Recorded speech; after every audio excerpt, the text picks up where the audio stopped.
Below, circled in different colors for illustration purposes, the Quran in chapter 91, verses 1 to 4, gives the impression there are four distinct celestial phenomena that impacts the earth.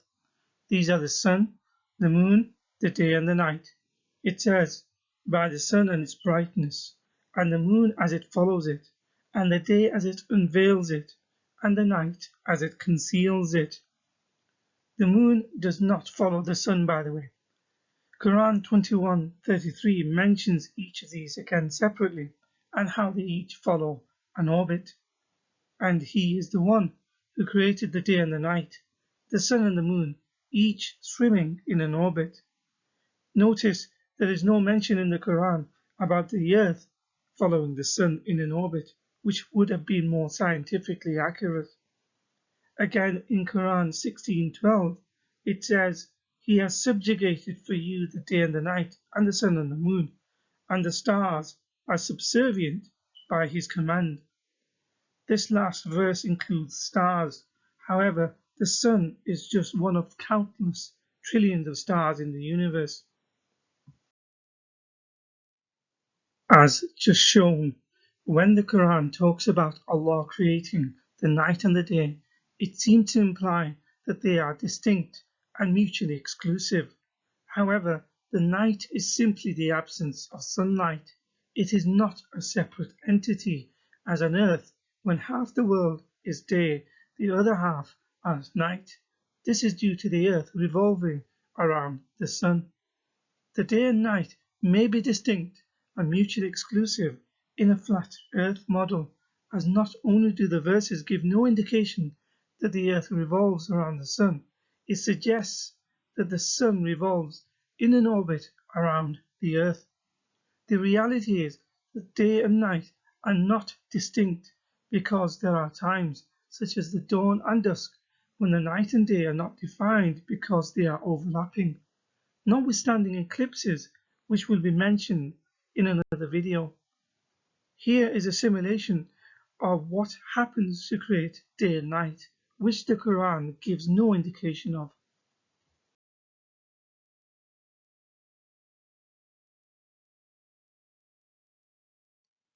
Quranic ideas about the night and the day seem to come from Aristotelian science rather than modern science. Aristotle held the theory that the sun was stuck in concentric spheres around the earth, and that these spheres rotated around a stationary earth. This not only explained night and day, but also eclipses. This figure illustrates the ordering of the spheres to which the sun and the moon and the visible planets were attached. The diagram is not to scale, and the planets are aligned for convenience in the illustration. Generally, they were distributed around the spheres. Quranic ideas about the night and day being distinct phenomenon has its roots within antiquity, as ancient cultures believed that day and night were separate entities. For example, in ancient Egypt, they believed day occurred due to the deity Ra, from which the English term sun ray comes from. The English word sun shares an etymological root from the Latin sol and Germanic son. Ra represented the sun, who thus created daylight. The night was caused when Ra died every sun set, which gave darkness throughout the world. Set is an Egyptian god, an adversary and rival of Ra. Similar accounts are found in ancient Mesopotamian cultures, with Sumerian being just one of them. This time, It was the sun god Shamash who repeatedly rises from the east on foot or on chariot. Night is created when he travels to the underworld by descending in the west, thus creating darkness and night. Incidentally, the Arabic word for sun is Shams, which is derived from the name of the Sumerian deity. The ancient Greeks believed day occurred when the sun god rode across the sky in a chariot. For them, the night was produced by another deity, which will be explained next. Due to ancient beliefs about day and night as separate entities, many common terms, such as the English word day, is derived etymologically from the name of the divine Sky Father, a figure that originated within the Vedic Indian culture from around 1500 BC. In Greek, this figure came to be known as Zeus, the original All-Father of the gods, who was believed to be responsible for the brightness of the sky. Words such as deity, divine, Dio, Deus, and Theos are all cognates. Night, in Greek mythology, was a goddess and a personification of night. This is where the English term night comes from. In Hebrew, the word for night is Layla, which is the same for the Arabic. Layla was an angel within Jewish mythology. This is explained by the first century rabbi Yohanan ben Zakkai. He was the main contributor to the core text of rabbinical Judaism, the Mishnah, also known as the Oral Torah. Terms such as Lilith, a demonic figure whose name also originates from the term Layla. In Sanskrit, the term Leela is an ancient Vedic concept denoting playful chaos or action by which the divine god acts and creates. In Hebrew, the term for day, specifically daylight, is Nahar, which is also the Arabic word for daylight.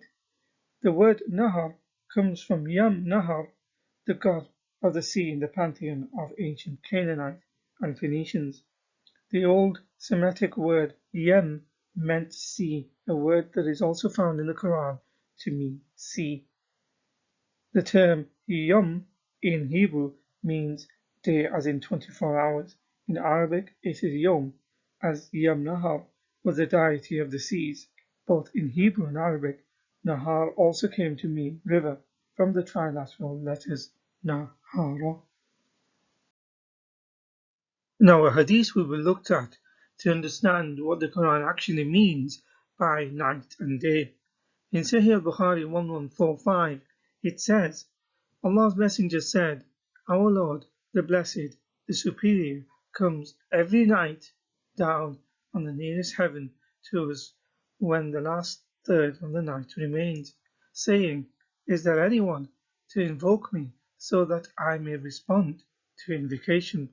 Is there anyone to ask me so that I may grant him his request? Is there anyone seeking my forgiveness so that I may forgive him?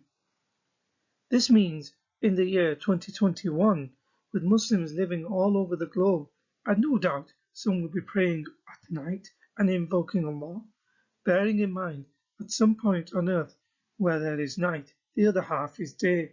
So according to this hadith, it means Allah never gets the chance to get back to the highest heaven. He is forever stuck at the lowest or nearest heaven due to having to listen to a Muslim's invocation somewhere on earth. It is evident the Quran, along with the Hadith, did not know that day and night occurred due to the rotation of Earth about its axis, whilst revolving around the Sun, and when half the Earth is in day, the other half is at night.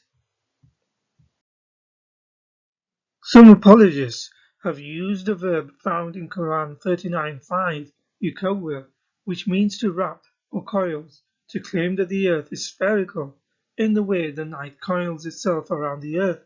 The verse reads, He created the heavens and the earth for just purpose. He wraps, yukawwir, the night over the day, and he wraps, yukawwir, the day over the night, and he has put the sun and the moon under his command, each one of them moving for an appointed term. Remember, he is the mighty, the most forgiving. However, the early Muslim scholars and Quran commentators did not believe that the word yukawwir proved the earth as spherical from this verse.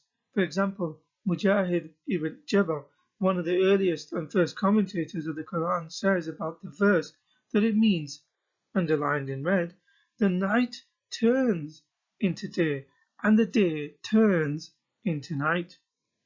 The Arabic word he used to explain yukawwir was the verb yadhur, to turn, which can also mean to overcome, encapsulate, falling from top to bottom, or even impair, as it implies change with time. It comes from the root verb dahara. Quran chapter 76 is called by this term, as in the time. The chapter's other name is al-insan, human. Others, such as Zamakhshari, Baydawi, Jalalain, etc., did not translate or extrapolate from Quran verse 39:5, Yukawwir, to mean a spherical earth. For example, a Tafsir al-Kabir by Arazi explained the verse in relation to other Quranic verses, which is a scholarly way of deduction. He says Yukawwir here means to cover, yughshi, by quoting Quran 7:54. He covers, yughshi, the day with the night, this pursues it swiftly. He created the sun and the moon and the stars, subjugated to his command. He then quotes another verse to explain that it can also mean enter, yulij, by citing Quran 35:13. He makes the night enter, yulij, into the day and makes the day enter, yulij, into the night. And he has subjugated the sun and the moon. Each one of them is running towards an appointed time. Qurtubi agrees with Arazi and quotes the same Quranic verses to explain the meaning of Quran 39:5. As evidenced within previous videos, there are even modern Muslim scholars whose understanding from the Quran and Hadith say Muslims must reject the notion that the earth is spherical and it's ever revolving around the sun.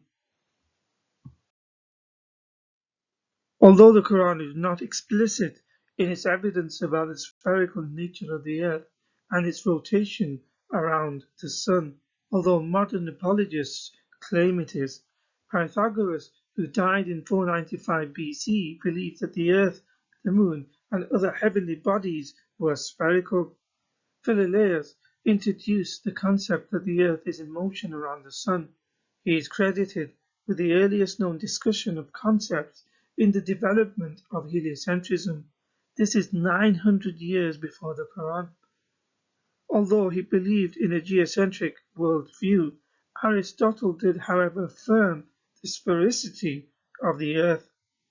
The point is, these humans, Greek philosophers, polymaths, all did so in far more detail and more clearly than the Quran or Allah ever does hundreds of years later.